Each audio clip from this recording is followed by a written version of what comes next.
Yo, what's good, YouTube? It's your boy Boogie back to give another YouTube video.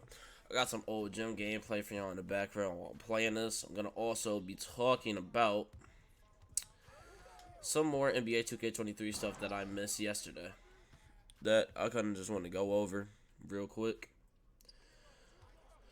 just so you guys can be as informed as possible as release day nears closer and closer as minutes pass. How the hell did I not get that rebound?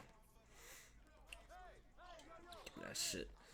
But yeah, okay. So one of the first things I want to mention that I did not mention yesterday is that in 2K23 you will be able to, instead of only being restricted to testing your build in 5v5 capacity, you will now be able to test them in 3v3 capacity.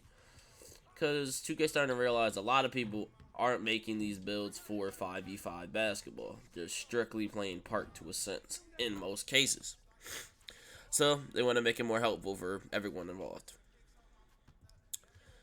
Adrenaline boost. I talked about it a little bit yesterday, but it's primarily there to combat against over dribbling, which, in my personal opinion, I think is an amazing idea.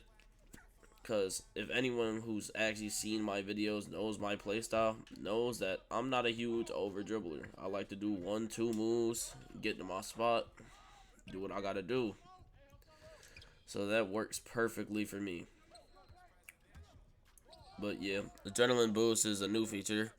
There are 3 per possession per player, so get a good amount.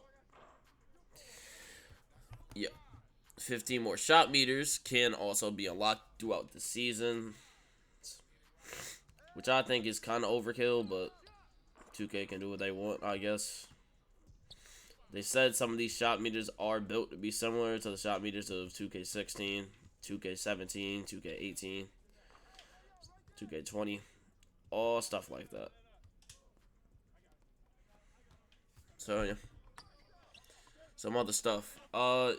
You can now equip your own passing style in NBA 2K23, which will be very helpful for my playmakers out there, including myself. Here's some of these, though, before I move on into this next one that I'm actually pretty excited to talk about. Some of these passing styles that you'll end up seeing will include some of the likes of people such as Stephen Curry, Magic Johnson, Jason Williams, LeBron James, and tons of more great passers from NBA history.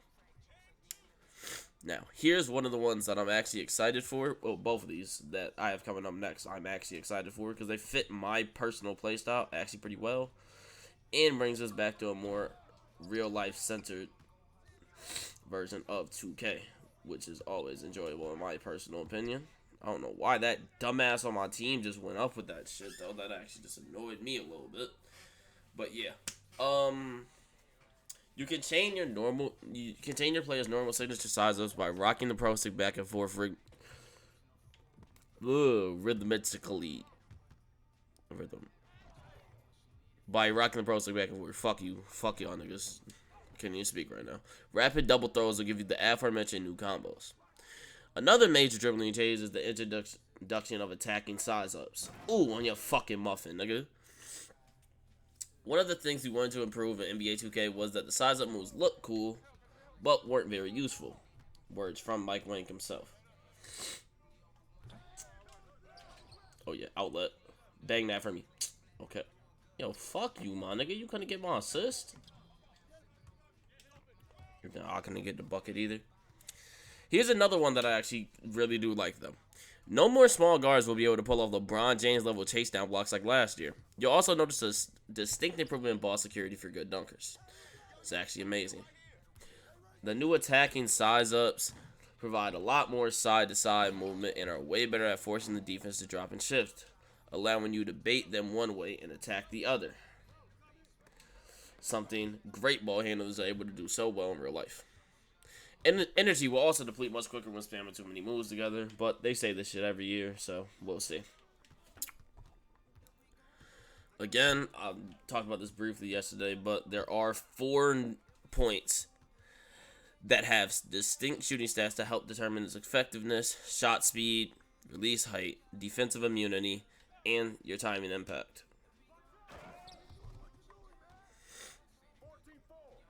Bullet passer, since it's now gone, will also be tied into pass accuracy. And that's really about mostly everything that I've covered. Everything else really is kind of about badges, but I will briefly talk about Team Takeover as well. The way Team Takeover will work this year is it will require every member of your team to provide something to that Team Takeover meter. Meaning that one person going off won't give you the whole team a takeover boost like it has in prior years, which I believe is actually pretty cool, because it can't just let people in 5v5 just spam through one player and get takeover from it, making everyone's day a living fucking hell. More flashy dunks like back charges, windmills, tomahawks. Other flashy dunks are way harder to block in NBA 2K23. But yeah, this game really doesn't feel copy and paste like a couple of the last ones have, which is actually really refreshing. Just in my personal opinion.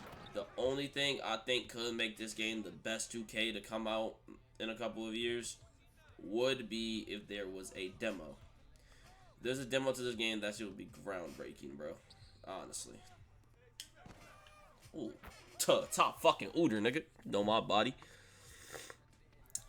But yeah. Also, here's another thing. I play a lot of All-Star Team Up, and a problem I realized in All-Star Team Up is that a lot of people like using real player percentage because they don't want to time the player's fucking jump shot.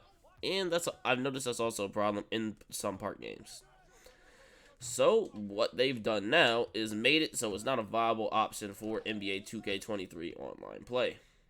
I feel like that's a great way to stop that gap, because at the end of the day, it's an accessibility feature, so people who need that accessibility feature should really be the main ones using it. So, yeah. Mike Wang also stated that the badges that were in 2K22 that weren't removed will not be as OP as they were in 22, and they will mostly be toned down or something of the sort. Some of the weaker badges were also buffed due to what he said. Also, here's another interesting fact. You will not know if you green your shot until it hits the basket. So, you don't got people just calling out green on your fucking noggin when they're still at fucking half court. You actually will know beforehand. You won't know beforehand if you're actually going to hit that shot. Kind of cool to me, I guess. But, yeah, it's whatever, I guess.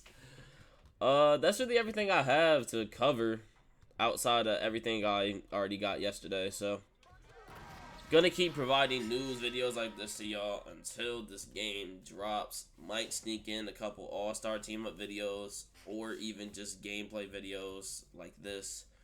Some of them I'm gonna talk about in my next video. Some of the main things that I personally want to do heading into 2K23, like with my content and such. I want to start streaming a lot more too. Just want to put that out there, so be sure to go follow my Twitch. Probably going to get around to streaming on there almost every day. Probably in the later evening. Just so it's more convenient for me and my personal schedule. Or at least for once I start school. But as of right now, I'll probably just be streaming mostly throughout the day. But with all that being said, man, I hope you guys enjoyed this video. Hope you guys enjoyed this news I was providing with y'all today. I'll catch you on the next one, man. Peace.